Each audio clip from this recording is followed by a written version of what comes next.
Hello everyone, welcome back to Command Line Lessons in Codecademy. So in the last video we looked at how we can redirect things from the output in the command line to a file or vice versa, so from a file to the command line. We used cat and greater than or double greater than or single lesser than symbols. Today we're going to be looking at a similar thing but using different things. So I covered this in the last lesson, so make sure to check it out if you're interested in that. But I will be just looking at the instructions now. Let's try some more redirection commands. In the terminal, type cat volcanoes.txt. Oops, that's weird. I will just reload the page, 1 second.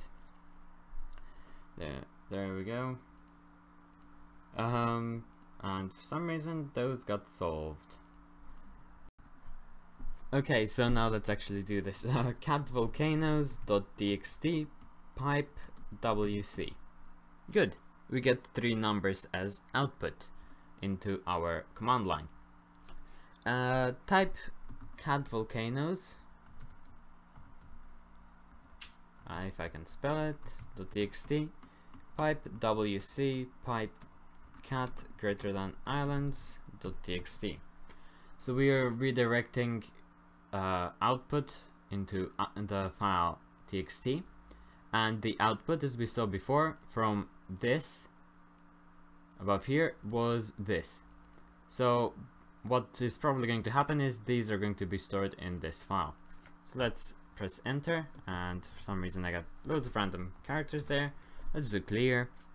Use cat to output the contents of islands.txt, and there we go. As you can see, we get those 3 numbers without doing this line, but by reading what's in this file.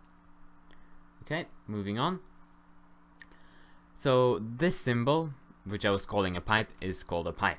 The pipe takes the standard output of the command on the left and pipes it as standard input into the command on the right. So you can think of this as command to command redirection. Here the output of cat volcanoes.txt is the standard input of wc. In turn, the wc command outputs the number of lines, words and characters in volcanoes.txt respectively. So the first number is the number of lines, the second is number of words, and the third is the number of characters. Multiple pipes can be chained together. Here the standard output of cat volcanoes.txt is piped to the wc command. The standard output of wc is then piped to cat.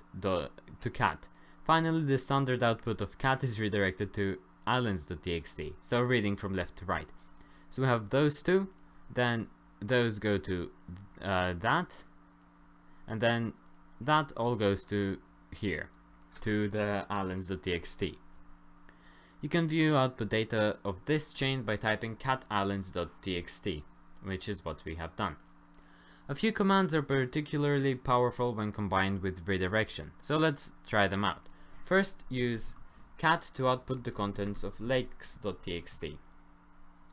Okay, we'll begin with sort. In the terminal, type sort lakes.txt. Okay, so previously they weren't sorted in any way, now they are sorted alphabetically.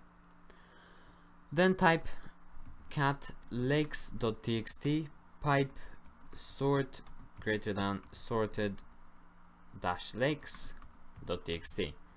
So we are piping the output of this into the command sort, and then so this gets sorted and then gets stored in sorted lakes. Let's see if that's correct. Then let's read cat of sorted lakes.txt. As you can see, now we get the output that is the same as when we do sort on lakes. So this is what sorted lakes looks like. Let's also output lakes.txt to prove that this isn't sorted. As you can see, Great Bear Lake isn't at the top, or isn't second to the top. So hopefully that makes sense. If you have any questions, as I've said many times before, do feel free to ask in the comments down below. And also, Here, when they are sorted, the blank space or new line is at the top, but when they aren't sorted, it's at the very bottom.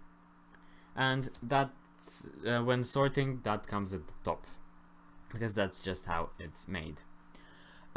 Sort legs.txt. So this command, sort, takes the standard input and orders it alphabetically for the standard output.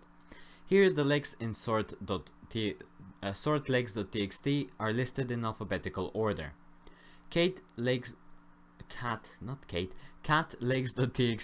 pipe sort greater than sort that command. I don't have to read it out, you can see it. Here the command takes the standard output from cat legs.txt and pipes it to sort. The standard output of sort is redirected to sorted legs.txt. You can view the output data by typing cat on the file sorted legs.txt, which we have done. Before we continue, let's do clear. Use cat to output deserts.txt. And I misspelled it. There we go. Type unique without the UE at the end. Deserts.txt. So what this is probably going to do is remove any of the repeating ones. So for example, Sahara Desert should only pop up once. So Arctic Desert is only there once, and it's only here once as well. But Sahara Desert was here twice, and now it's only here once. In the terminal, type sort deserts.txt and pipe it to unique. So this is going to sort them and also remove any repetitions. So that's how commands can be used together to create something much better. Then you can do sort deserts.txt pipe unique greater than unique dash deserts.txt. So we are going to be sorting it, then we are going to be removing any repetitions, and then we're going to be putting it in a file called deserts.txt. Use cat to output the contents of it now. There we go. And as you can see, we get the same output as when we did sort on unique deserts. Let's just, I can't actually, oh no, I think I cleared that. So as you can see, we have this file, and now if we do cat deserts.txt, you will see that this hasn't changed at all. You still have the repetition and they still aren't sorted in alphabetical order. Moving on. So unique stands for unique, as I've been pronouncing it, does stand for unique and filters out adjacent duplicate lines in a file. Here deserts.txt filters out duplicates of Sahara Desert because the duplicate of Sahara Desert directly follows the previous instance. The Kalahari Desert duplicates are not adjacent and thus remain. I actually didn't notice that those are also duplicate. So here you have Kalahari Desert, and so because we did sort before we did unique, that's why we also got it to remove it there as well. So sort deserts.txt unique is a more effective way to call unique by sorting first to alphabetize it and then pipe the standard output to unique. So here, by piping sort deserts.txt to unique, all duplicate lines are alphabetized and thereby made adjacent, so they're always going to be together, so any repetitions are filtered out. That's what I was trying to explain a second ago. And then when we do all of that, we just put it in a file, put the contents of the output in a file called unique deserts.txt, which we can then use the cat command on to get everything that's inside it.